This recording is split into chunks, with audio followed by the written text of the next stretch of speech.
The war was finally over. After 18 long cycles of blood and fire, the Kovani Empire had won. The last Draconar hive ship burned in the darkness of space above the planet. Talos 7. Billions of innocent lives had been saved. The enemy swarm that had eaten 4 civilizations before them was now nothing but scattered wreckage floating in the void. On the observation deck of the flagship Eternal Flame, the celebration had begun. Kovani warriors drank victory wine and sang ancient songs of triumph. Their scaled bodies pressed together in the crowded space, green and silver and gold scales catching the light of distant stars. They laughed and shouted and embraced one another. Many of them had believed they would never see this day. But Commander Vestharan did not celebrate. He stood alone at the far end of the observation deck, his 4 eyes fixed on the stars beyond the thick glass. His hands, covered in dark green scales that showed his age, pressed flat against the cold viewport. Behind him, his warriors made merry. They called his name sometimes, raising their cups in his honor.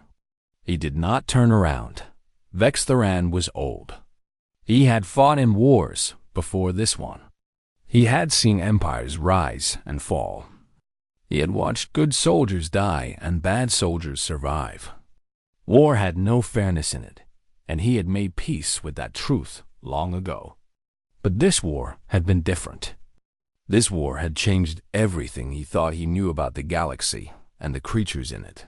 The door behind him opened, and he heard familiar footsteps approaching. He did not need to turn around to know who it was. Lieutenant Kira Sol had been his second in command for 3 cycles now. She was young and eager and full of hope. Her scales were bright silver, unmarked by the scars that covered his own body. She stopped beside him and held out a cup of victory wine. The purple liquid glowed faintly in the starlight. "Commander," she said softly, "you should join the others. This is your victory more than anyone else's. The High Council has already sent word of your commendation. They are calling you the greatest war hero our people have seen in 1,000 cycles." Vestharan took the cup, but did not drink from it. He turned it slowly in his hands, watching the light play across the surface of the wine. "War hero," he repeated. The words tasted bitter in his mouth. "They give me medals and titles. They will write songs about my name. Children will learn about Commander Vestharan in their history lessons." "As they should," Kira Sol said proudly. "You led us to victory. You saved the Empire." He finally turned to look at her. His 4 eyes were tired and old, and something strange lived in them now. Kira Sol had served beside him through the worst battles of the war. She had seen him face death without flinching. She had watched him make impossible decisions that saved thousands of lives. She had never seen him look the way he looked right now. If she did not know better, she would have said that Commander Vestharan was afraid. "I did not save the Empire," he said quietly. "I was simply there when it was saved. There is a difference, Lieutenant. A very important difference." Kira Sol tilted her head in confusion. "I do not understand, Commander. You planned the final assault. You commanded the fleet that broke the Draconar defensive line. Every tactical decision came from you." Vestharan let out a low laugh. It was not a happy sound. It was the laugh of someone who had learned something they wished they could forget. "Let me ask you something, Kira Sol. Do you remember when the human transport arrived? Do you remember how angry the High Council was?" She nodded slowly. Of course, she remembered. It had been one of the strangest moments of the entire war. The coalition had called for reinforcements from every allied world. The Velothi had sent 12 battle cruisers. The Krin had sent their psychic warriors. Even the small Morthani colonies had contributed what ships they could spare, and then the humans had arrived. Earth was a young world. Humans had only discovered faster than light travel within the last 100 cycles. They were new to the galactic community, and no one knew much about them. They were soft creatures with no natural armor. They had no claws, no fangs, no venom. They needed to breathe a specific mixture of gases and could only survive in a narrow range of temperatures. By all standards of galactic biology, they were weak and fragile things. The High Council had accepted Earth into the coalition mainly as a gesture of goodwill. No one expected the humans to contribute anything meaningful to the war effort. When their transport finally arrived, the Kovanni delegation had been shocked and insulted to discover that Earth had sent only 37 soldiers. 30-7 against a swarm that numbered in the billions. The High Council had nearly declared it a diplomatic incident. Messages were sent demanding an explanation. How dare the humans insult the coalition with such a pathetic offering? Did they not understand that the fate of the galaxy hung in the balance? Kirasol remembered all of this. She also remembered what happened next, though she still did not fully understand it. The humans were effective, she said carefully. More effective than anyone expected. But surely you do not believe that 37 soldiers won this war? Vextharan set his untouched wine on the ledge beside the viewport. He turned to face the celebration behind them. His warriors were still singing, still drinking, still believing that their strength and courage had saved them all. I need to speak to the senior officers, he said. All of them, tonight? Commander? What about? He started walking toward the door, and Kirasol hurried to keep up with him. The celebrating warriors parted before him, reaching out to touch his shoulders and offer their thanks. He acknowledged them with brief nods, but did not stop moving. They need to know the truth, Vextharan said without looking back. About why we really won this war. About what I saw the humans do. About what those 37 soldiers taught me. He paused at the door and finally turned to meet her eyes. They need to understand what we have invited into our galaxy, Kirasol. They need to understand what humans really are.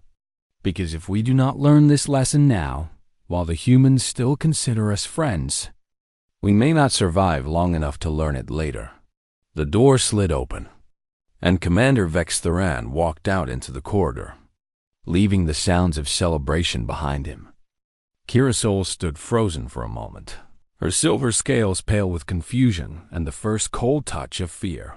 Then she followed him into the darkness of the ship. Word spread quickly through the flagship Eternal Flame. Commander Vextharan wanted to address the senior officers. The celebration grew quieter as warriors whispered to one another. Something was wrong. Their great commander, the hero who had led them to victory, had not smiled once since the battle ended. He had not raised a single cup of wine. He had not joined in a single song. By the time Vextharan reached the tactical briefing room, 43 senior officers had already gathered. They stood in neat rows, their scales ranging from the deep emerald of veteran warriors to the pale silver of younger officers who had risen quickly through the ranks during the desperate final cycles of the war. Kirasol took her place at the front of the room. She watched as her commander walked slowly to the center of the space, his heavy boots clicking against the metal floor. The room fell completely silent. Vextharan did not speak immediately. He looked at each face in the room, one by one, as if memorizing them. These were his officers, his family. They had bled beside him. Many of them had nearly died beside him. They trusted him completely. That trust made what he had to say even harder. Many of you fought beside me in the final campaign, he began. His voice was calm and steady, the voice of a commander who had given thousands of orders over his long career.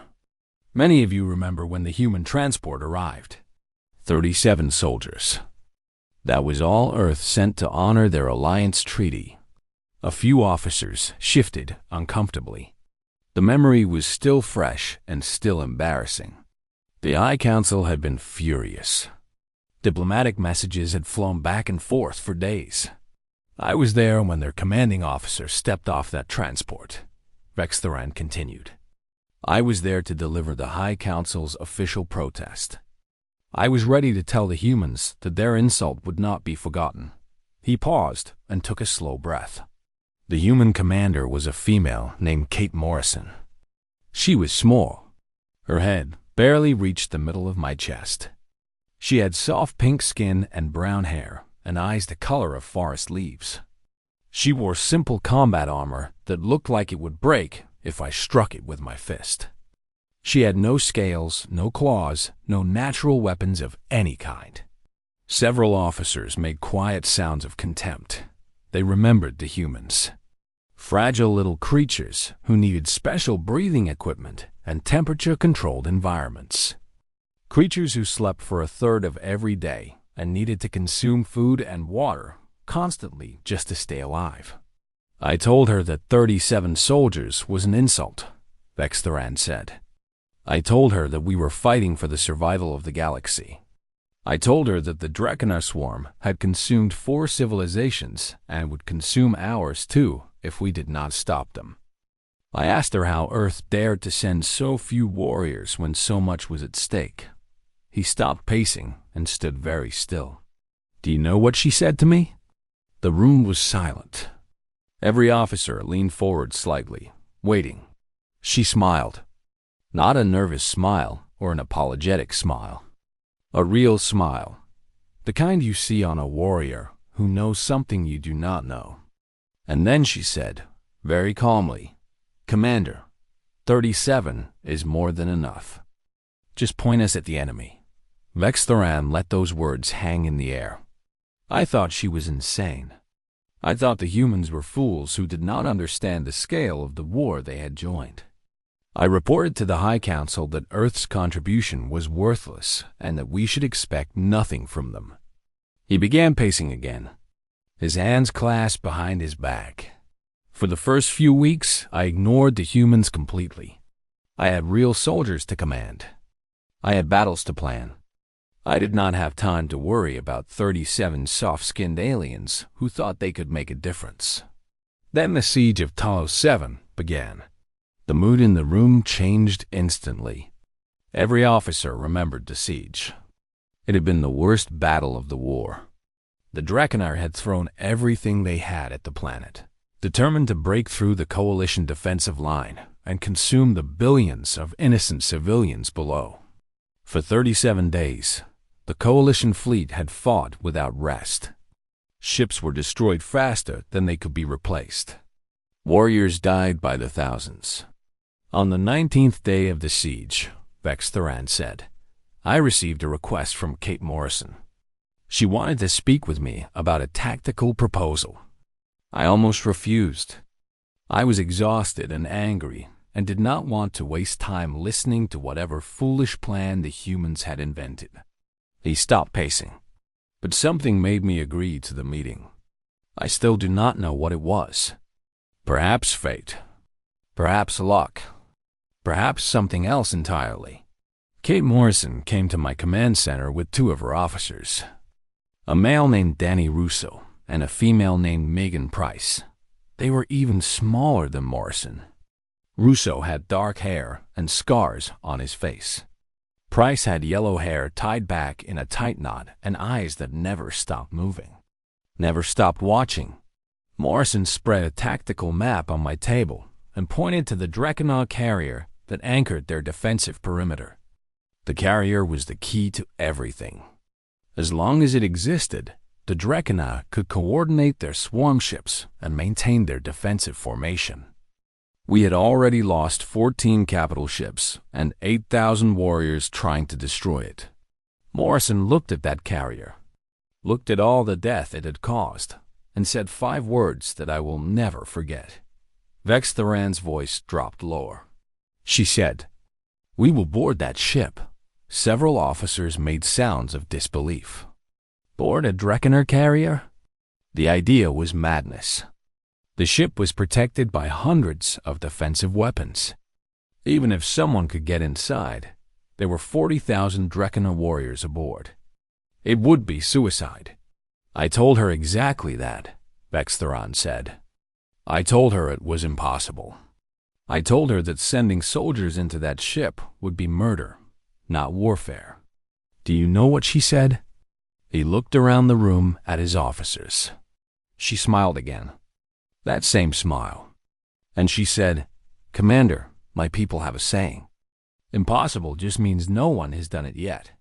Give us a shuttle and 12 hours. If we fail, you lose nothing but 37 soldiers you never wanted anyway. If we succeed, the siege ends." I agreed.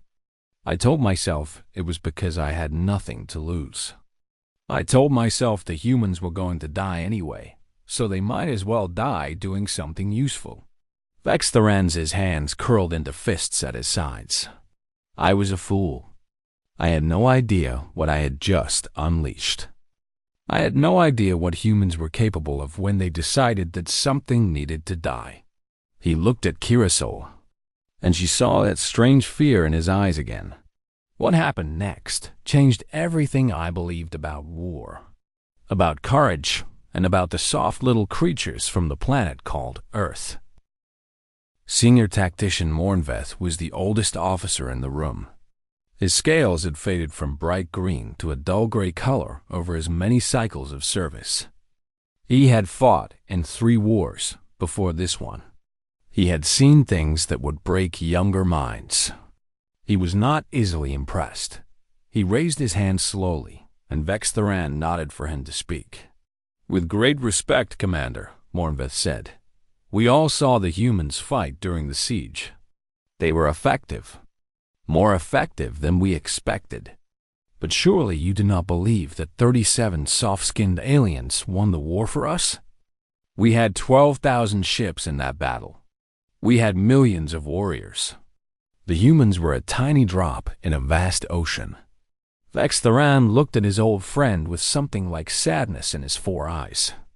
"Tell me, Mornveth, how many ships did we lose trying to break through the Drekkener defensive perimeter before the humans acted?"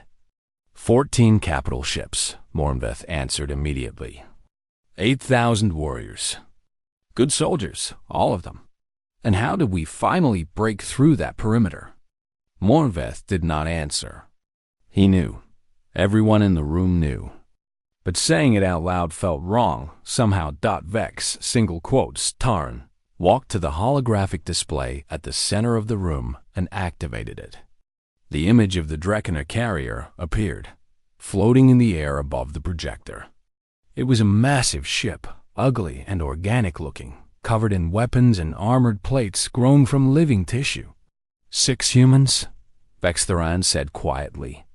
That is how many boarded the shuttle. Kate Morrison stayed behind to coordinate from our flagship. Danny Russo led the boarding team. Megan Price went with him, along with 4 other soldiers whose names I did not learn until after they were dead. He touched a control, and the recording began to play. The officers watched as a small human shuttle detached from the Corvani flagship. It was tiny compared to the warships around it, barely larger than an escape pod. It dove toward the Drekkener carrier at maximum speed, weaving between defensive fire that filled the space around it with deadly light. The shuttle was hit 17 times during its approach, Vextheran narrated. Its shields failed after the 9th hit. Its engines failed after the 14th. By the time it reached the carrier's defensive range, it was little more than a burning wreck falling through space. The recording showed the shuttle breaking apart. Pieces of metal flew in all directions. And from the wreckage, 6 small figures emerged, wearing armored suits and carrying weapons. They jumped, Vextheran said. Their shuttle was destroyed, and they jumped into the vacuum of space and continued toward their target. The officers watched in silence as the 6 human figures tumbled through the void. Drekkener defensive weapons tried to track them, but they were too small and moving too fast. 2 of the figures were hit and spun away into the darkness, their suits torn open by enemy fire. 4 figures reached the carrier's hull. 4 humans, Vextheran said, against a ship carrying 40,000 Drekkener warriors. Danny Russo, Megan Price, and 2 soldiers named Victor Compass and Lisa Novak. The recording showed the 4 humans cutting through the carrier's outer hull with plasma torches. They disappeared inside, and the external cameras could no longer track them. I monitored their communication channel for the next 9 hours. Vextheron continued. What I heard still gives me nightmares. He paused the recording. The humans did not try to fight 40,000 enemies. They were not stupid. They knew they could not win a direct battle. Instead, they did something I had never seen any species do before. They became hunters. Vextheron began to pace again. They moved through the ship like ghosts. They set traps using the Drekkener's own technology. They poisoned air supplies. They destroyed critical systems and then waited in the darkness for repair crews to arrive. When the Drekkener sent search parties to find them, the humans let themselves be found and then led those parties into ambush. For 9 hours, 4 humans terrorized a ship of 40,000. The Drekkener sent hundreds of warriors after them, then thousands. The humans killed and kept moving. When they ran out of ammunition, they used knives. When their knives broke, they used pieces of metal torn from the walls. When Victor Campus was wounded so badly he could not walk, he told the others to leave him with a grenade and continued fighting alone until his death. Vextheron's voice had grown rough. Lisa Novak died sealing a door behind her teammates, trapping herself in a corridor with 200 Drekkener. Her final transmission was her laughing. She was laughing as they tore her apart. The room was absolutely silent. Several younger officers had gone pale beneath their scales. Danny Russo and Megan Price reached the reactor core with 17 minutes of oxygen remaining in their suits. They were both wounded. Russo had lost 3 fingers on his left hand. Price had a piece of metal embedded in her side. They planted their explosives, set the timer, and began fighting their way back toward the outer hull. Vextheron restarted the recording. The officers watched as the Drekkener carrier suddenly glowed from within. Then it broke apart in a massive explosion that sent debris flying in all directions. The defensive perimeter collapsed instantly as the Drekkener swarm ships lost their coordination. Megan Price did not survive, Vextheron said. She died 2 corridors away from the hull breach they had planned to use for escape. Russo carried her body as far as he could before he had to let go. He turned off the recording. We found Danny Russo floating in the wreckage 3 hours later. He was unconscious, nearly dead from blood loss and oxygen deprivation. His suit had been punctured in 11 places. He had sealed each puncture with emergency patches made from the bodies of dead Drekkener. Vextheron looked around the room at his officers. When Russo woke up in our medical bay, the first thing he asked was whether the carrier was destroyed. When we told him yes, he smiled. Then he asked how many of his team had survived. When we told him he was the only one, he did not cry. He did not scream. He simply nodded and said, "They died well." That is all any of us can ask. He let those words sink in. 4 humans destroyed a carrier that our entire fleet could not touch. 4 humans broke a siege that had lasted 19 days and killed 8,000 of our warriors. 4 humans did the impossible because no one had told them it could not be done. Senior Tactician Mormveth spoke again, his voice barely above a whisper. How could 4 fragile creatures accomplish what our greatest warriors could not? Vextheron turned to face his old friend. Because humans do not fight the way we do. They do not fight the way any species in this galaxy fights. We have rules. We have honor codes. We fight until the battle is decided, and then we accept the outcome. The Drekkener are mindless swarm creatures who overwhelm through numbers.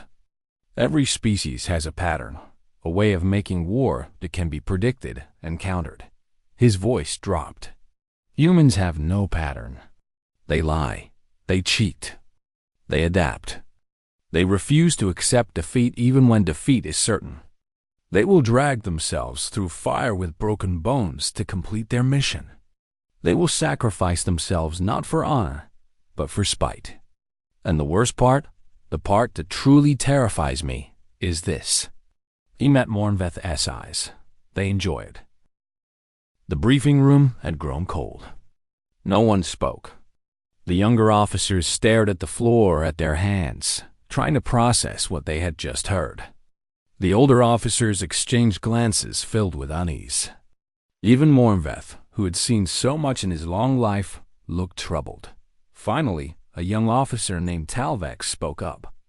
He was one of the newest members of the senior staff, promoted quickly during the desperate final cycles of the war.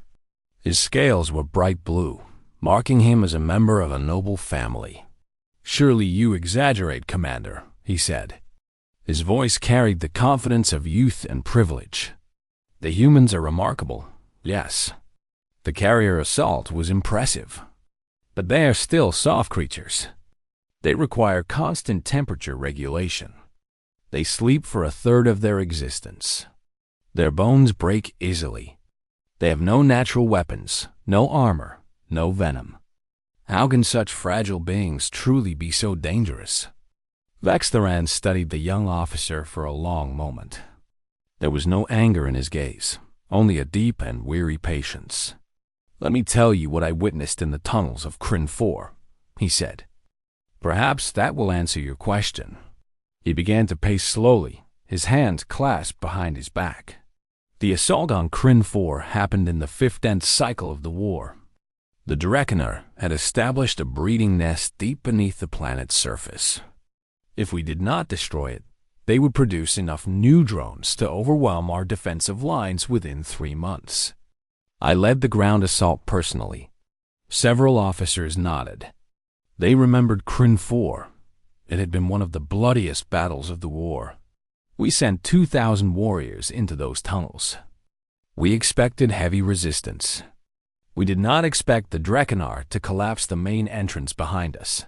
Vextheran's jaw tightened at the memory. 60 of us survived the initial collapse. 60 warriors trapped in a maze of tunnels with Drekenar drones closing in from 3 directions. Our communication equipment was destroyed. Our heavy weapons were buried under tons of rock. We had no way to call for help and no way to fight our way out. He stopped pacing and faced his officers. We accepted our deaths. That is what Corvine warriors do when defeat is certain. We began the ritual chants. We prepared our souls for the journey to the afterworld.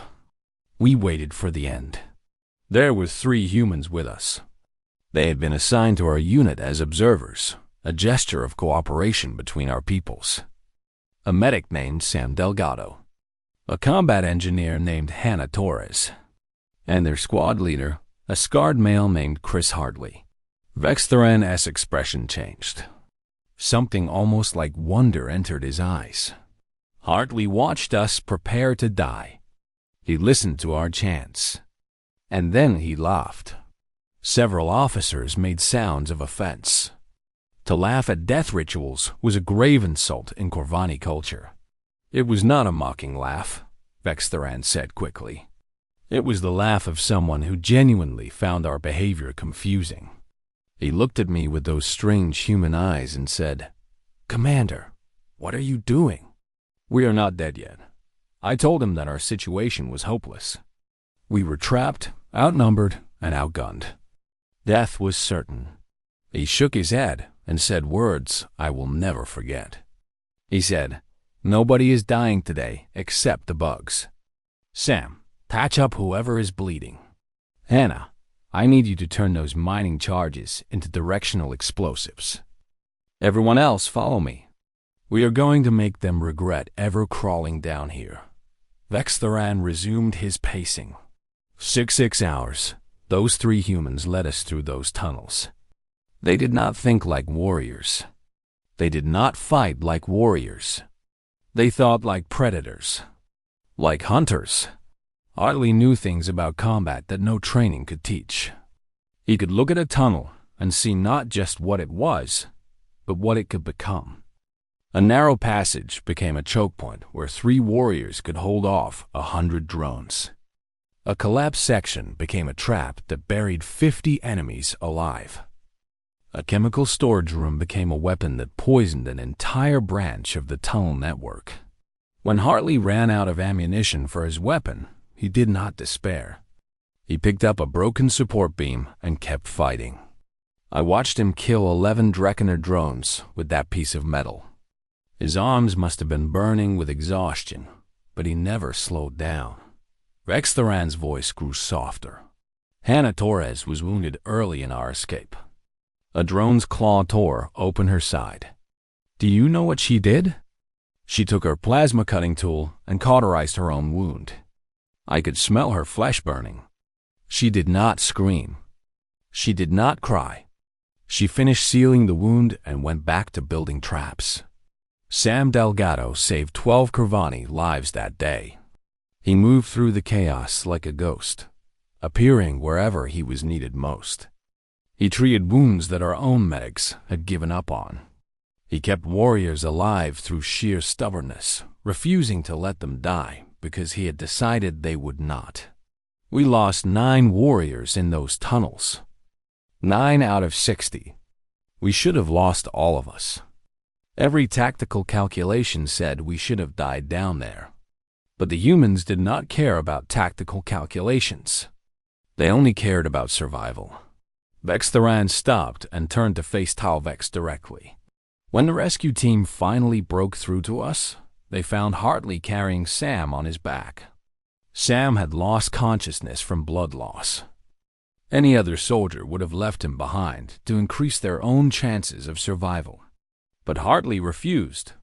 He carried his wounded friend for 2 hours through hostile tunnels while still firing his sidearm at pursuing Dreckenar. And when I thanked him, do you know what he said? He said, "Don't mention it, Commander. Tuesdays are always rough." Vex Theran paused. It was not Tuesday. I checked the Earth calendar later. It was something called Saturday. Humans sometimes say things that make no logical sense, and they find this amusing. I still do not understand why. A few nervous laughs echoed through the room. The tension had broken slightly, but the unease remained. I have more stories, Vex Theran continued. I could tell you about the human sniper named Ray Cortez, who held a mountain pass for 18 hours with a broken leg and no food. I could tell you about the pilot named Natalie Webb, who flew her damaged fighter directly into a Dreckener troop. Transport because her weapons had failed, and she refused to let the enemy reach the civilian colony below. I could tell you about the engineer named Derek Okonkwo, who repaired a reactor breach with his bare hands, knowing the radiation would kill him, because the ship carried 3,000 refugees who would die if the power failed. He looked around the room. Every human I met during this war had a story like that. Every single one. Not because they were special among their kind, but because that is simply what humans do. They refuse to accept the limits that the universe places on them. They look at impossible situations and find ways to win anyway. And when they cannot win, they make sure the enemy pays such a terrible price that victory feels like defeat. Talvex had gone very quiet. His blue scales had paled to a sickly gray color. You asked how fragile creatures can be dangerous, Vex Theran said. That is your answer. Humans are dangerous because they do not know they are supposed to lose. And by the time you teach them that lesson, you have already lost everything. Commander Vex Theran walked slowly to the viewport at the side of the briefing room. Beyond the thick glass, the wreckage of the Dreckener Hive fleet still drifted in the void. Broken ships tumbled slowly through space, their organic hulls torn open and lifeless. It was a graveyard that stretched for thousands of kilometers in every direction. The officers waited in silence. They had listened to their commander's stories. They had heard things that challenged everything they believed about strength and weakness, about victory and defeat. Now they waited to learn why he had gathered them here. Vextharan stared at the wreckage for a long time before he spoke.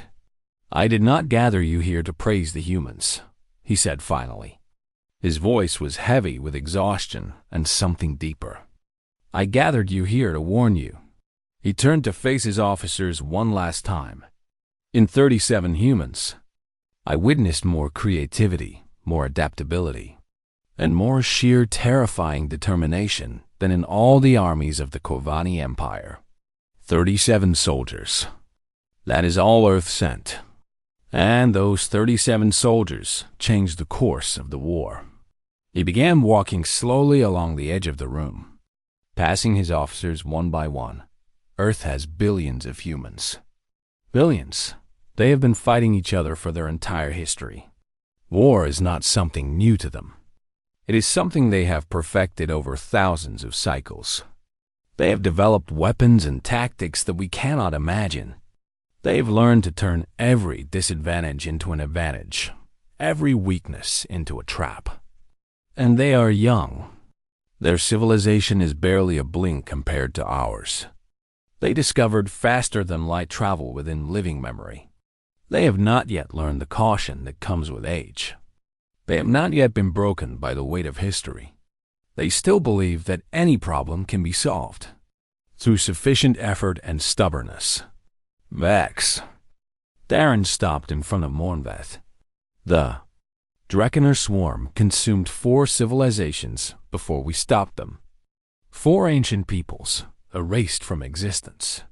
Billions of lives lost. Cultures that had existed for millions of cycles, gone forever. The swarm nearly consumed us as well. For 18 cycles, we fought them with everything we had, and we were still losing." He placed his hand on his old friend's shoulder. "Then the humans truly committed to the war. Not 37 soldiers, 37 specialists sent to evaluate our tactics and find weaknesses in the enemy. Once they understood the Dreckener, they sent recommendations back to Earth, and Earth sent more soldiers. Not many more, just a few hundred. But those few hundred humans changed everything." Vextharan continued his walk around the room. "In the final 3 months of the war, after the humans took a more active role, the Dreckener lost 90% of their remaining forces. 90%. Breeding nests that we had been unable to locate for cycles were suddenly destroyed. Supply lines that seemed impossible to cut were suddenly severed. Ships that had fought our fleet to a standstill were suddenly exploding from within. The humans did things we did not ask them to do. They did things we did not even know were possible. They infiltrated enemy positions that our best scouts could not reach. They turned Dreckener technology against its creators. They found weaknesses in the swarm's communication network and exploited them to create chaos and confusion." He stopped in the center of the room. "I am called a war hero because I commanded the fleet that won the final battle. I will receive medals and honors. Songs will be written about my name. But the truth, the harsh truth that I need all of you to understand, is that we did not win this war." His 4 eyes swept across the room. "The humans let us believe we helped." The words hung in the air like a physical weight. Several officers looked as if they wanted to protest, but no one spoke. The evidence of their commander's stories was too strong to deny. Lieutenant Kirasol finally found her voice. "What would you have us do, Commander? Fear them? Fight them?" Vextharan let out a laugh that held no joy. "Fear them? Absolutely. Every thinking being in this galaxy should fear what humans are capable of. I have seen what they can do when they decide something needs to die. I have watched them accomplish the impossible simply because no one told them they could not. I have heard them laugh in situations that would break the minds of our strongest warriors." He shook his head slowly. "But fight them? No, Lieutenant. That would be suicide. The Dreckener had billions of drones and technology that surpassed our own. They had conquered 4 civilizations. They nearly conquered us, and the humans broke them in 3 months. If we ever went to war with Earth, we would not last 3 months. We would not last 3 weeks. The humans would find every weakness in our defenses, every flaw in our tactics, every vulnerability in our culture, and they would exploit all of them without mercy. He walked toward the door, then stopped and turned back. My advice to all of you is simple. Be their friends. Be useful to them. Make them laugh. They love to laugh, though their humor confuses me. Share your food with them, and they will share theirs. Show interest in their strange customs and their endless stories. Learn their languages and their history. Become valuable to them. Because the only thing more dangerous than a human who hates you is a human who has forgotten you exist. He reached for the door control, then paused. The High Council believes they can manage the humans. They believe that trade agreements and diplomatic protocols will keep Earth contained to their little corner of the galaxy. They are fools. Humans do not stay contained. They spread. They adapt. They find the cracks in every barrier and push through. In 1,000 cycles, we Corvani may still have our empire. We may still have our worlds and our culture and our way of life. But we will only have these things because the humans allow us to have them. That is the truth. That is the harsh reality that our leaders do not want to accept. He looked at his officers one final time. I have served the Corvani Empire for my entire life. I have fought in wars and led armies and watched good soldiers die. I have earned every medal they have given me. But today, I am tired. Today, I want to rest. And when the High Council asks me to speak about the war, I will tell them exactly what I have told you. I do not know if they will listen. I do not know if it will matter. But at least you will know the truth. At least you will understand what our small, soft, terrifying allies from Earth really are. Commander Vex Theran pressed the door control and stepped out into the corridor. He did not take his medals with him. He did not look back. He simply walked away, leaving behind the sounds of celebration that still echoed through the ship and the 43 Corvani officers who sat in stunned silence. Kirasol remained in her seat for a long time after her commander left. She thought about the stories he had told. She thought about the humans she had seen during the war. Those strange little creatures who smiled too much and laughed at things that were not funny and refused to accept defeat. She thought about what the future might hold. And for the first time in her life, Lieutenant Kirasol understood that strength was not measured in scales or claws or weapons. Strength was measured in the willingness to keep fighting when all hope was lost. Strength was measured in the refusal to accept the limits that the universe placed on you, by that measure. The humans were the strongest species in the galaxy, and that truth, she realized, should terrify everyone.